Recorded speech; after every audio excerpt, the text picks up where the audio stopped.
കേരളം ചരിത്രത്തിലെ തന്നെ ഏറ്റവും വലിയ കാലാവസ്ഥാ വ്യതിയാനങ്ങളിലൂടെ കടന്നുപോയിക്കൊണ്ടിരിക്കുകയാണ്.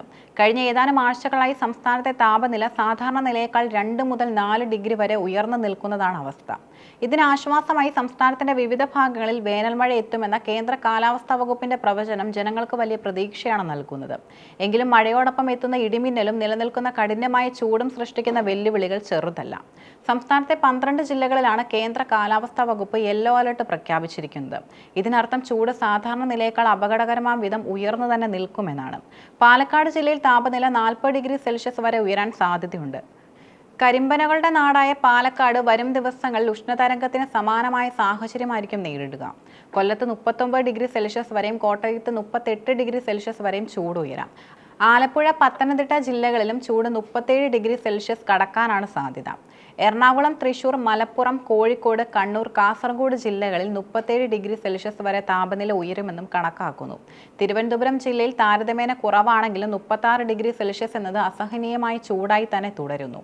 ഭൂമിയിൽ നിന്നുള്ള ചൂട് അന്തരീക്ഷത്തിലേക്ക് പ്രതിഫലിക്കുന്നതിനാലും അന്തരീക്ഷത്തിലെ ഈർപ്പം വർദ്ധിക്കുന്നതിനാലും അനുഭവപ്പെടുന്ന ചൂട് ഇതിലും കൂടുതലായിരിക്കും എന്നതും ജനങ്ങൾ പ്രത്യേകം ശ്രദ്ധിക്കണം. കൊടും ചൂടിൽ വാടി നിൽക്കുന്ന പ്രകൃതിക്കും മനുഷ്യർക്കും ആശ്വാസമായാണ് ഏപ്രിൽ മാസം പകുതിയോടെ വേനൽമഴ സജീവമാകുന്നത്. വരും ദിവസങ്ങളിൽ എല്ലാ ജില്ലകളിലും മഴയ്ക്ക് സാധ്യതയുള്ളതിനാൽ ഗ്രീൻ അലർട്ട് പ്രഖ്യാപിച്ചിട്ടുണ്ട്. പകൽ സമയം മുഴുവൻ നീണ്ടു നിൽക്കുന്ന കൊടും ചൂടിന് ശേഷം വൈകുന്നേരങ്ങളിലോ രാത്രിയിലോ ഇടിമിന്നലോട് കൂടി പെയ്യുന്ന മഴയാണ് വേനൽമഴയുടെ പ്രത്യേകത. ഇത് അന്തരീക്ഷത്തിലെ ചൂട് കുറയ്ക്കുമെങ്കിലും ഇടിമിന്നൽ വലിയ സുരക്ഷാ ഭീഷണി ഉയർത്തുന്നുണ്ട്. ഏപ്രിൽ 22 വരെ സംസ്ഥാനത്ത് വിവിധയിടങ്ങളിൽ ശക്തമായ കാറ്റിനും മിന്നലിനും സാധ്യതയുണ്ടെന്നാണ് മുന്നറിയിപ്പ്. താപനില 35 ഡിഗ്രി സെൽഷ്യസ് കടക്കുമ്പോൾ തന്നെ മനുഷ്യ ശരീരത്തിൽ അത് പലതരം ആഘാതങ്ങൾ സൃഷ്ടിക്കും. സൂര്യാഘാതം, സൂര്യതാപം, നിർജ്ജലീകരണം എന്നിവ പ്രധാന വെല്ലുവിളികളാണ്. ഉച്ചയ്ക്ക് 11 മണി മുതൽ വൈകിട്ട് 3 മണി വരെയുള്ള സമയത്താണ് സൂര്യരശ്മികൾ ഏറ്റവും തീക്ഷ്ണമായി ഭൂമിയിൽ പതിക്കുന്നത്. ഈ സമയത്ത് നേരിട്ട് വെയിൽ ഏൽക്കുന്ന ജോലികളിലും വിനോദങ്ങളിലും ഏർപ്പെടുന്നത് ഒഴിവാക്കണം.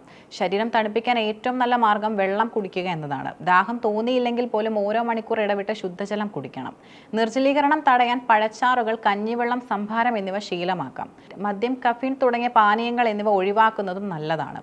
കറുത്ത വസ്ത്രങ്ങൾ ചൂടിനെ ആഗിരണം ചെയ്യുന്നവയാണ്. അതിനാൽ വെളുത്തതോ ഇളം നിറത്തിലുള്ളതോ ആയ കോട്ടൺ വസ്ത്രങ്ങൾ ധരിക്കുക. ഇത് വായു സഞ്ചാരത്തിനും സഹായിക്കും. പ്രായമായവർക്കും കുട്ടികൾക്കും ചൂടിനെ പ്രതിരോധിക്കാനുള്ള ശേഷി കുറവായിരിക്കും. അതിനാൽ ക്ലാസ് മുറികളിലും വീടിനകത്തും വായു സഞ്ചാരം ഉറപ്പാക്കണം.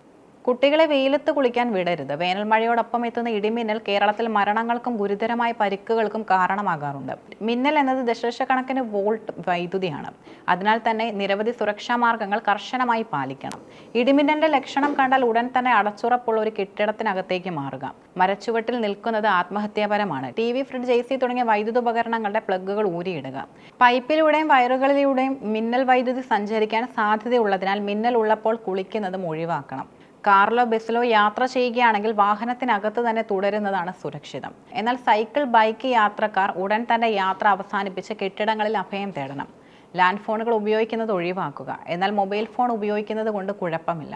മഴക്കാർ കാണുമ്പോൾ ടെറസിലേക്ക് ഓടിപ്പോയി തുണിയെടുക്കുന്നതും ഒഴിവാക്കാം. തുറന്ന സ്ഥലങ്ങൾ മിന്നലേൽക്കാൻ ഏറ്റവും സാധ്യതയുള്ള ഇടങ്ങളാണ്. നിലവിലെ കാലാവസ്ഥാ പ്രവചനം അനുസരിച്ച് കേരള, കർണാടക, ലക്ഷദ്വീപ് തീരങ്ങളിൽ മത്സ്യബന്ധനത്തിനും തടസ്സമില്ല. എങ്കിലും കടലിൽ പെട്ടെന്നുണ്ടാകുന്ന കാറ്റിനെക്കുറിച്ച് ജാഗ്രത പാലിക്കണം. കൃഷിമേഖലയിൽ തുടർച്ചയായ ചൂട് മൂലം വിളകൾ കരിഞ്ഞു പോകുന്ന അവസ്ഥയുണ്ട്. വേനൽമഴ പെയ്യുന്നത് കൃഷിക്കാർക്കും വലിയ ആശ്വാസമാകും. തൈകൾക്കും ചെടികൾക്കും ആവശ്യത്തിന് നന ഉറപ്പാക്കാനും മണ്ണിലെ ഈർപ്പം നിലനിർത്താനും ഈ മഴ സഹായിക്കും.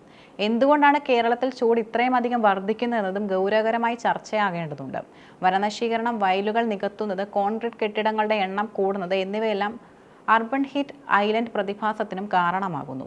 വേനൽമഴ പെയ്യുന്നത് താൽക്കാലിക ആശ്വാസം മാത്രമാണ്. ദീർഘകാലാടിസ്ഥാനത്തിൽ പ്രകൃതി സംരക്ഷണം മാത്രമാണ് ഇതിനുള്ള പരിഹാരം. വേനൽമഴ കേരളത്തിന്റെ കരിഞ്ഞുണങ്ങിയ മണ്ണിലേക്ക് തണുപ്പ് പകരാൻ വരികയാണ്. ഈ മാറ്റത്തെ സന്തോഷത്തോടെ സ്വീകരിക്കുമ്പോഴും കാലാവസ്ഥാ വകുപ്പ് നൽകുന്ന ഓരോ മുന്നറിയിപ്പും ഗൗരവകരമായി കാണുക.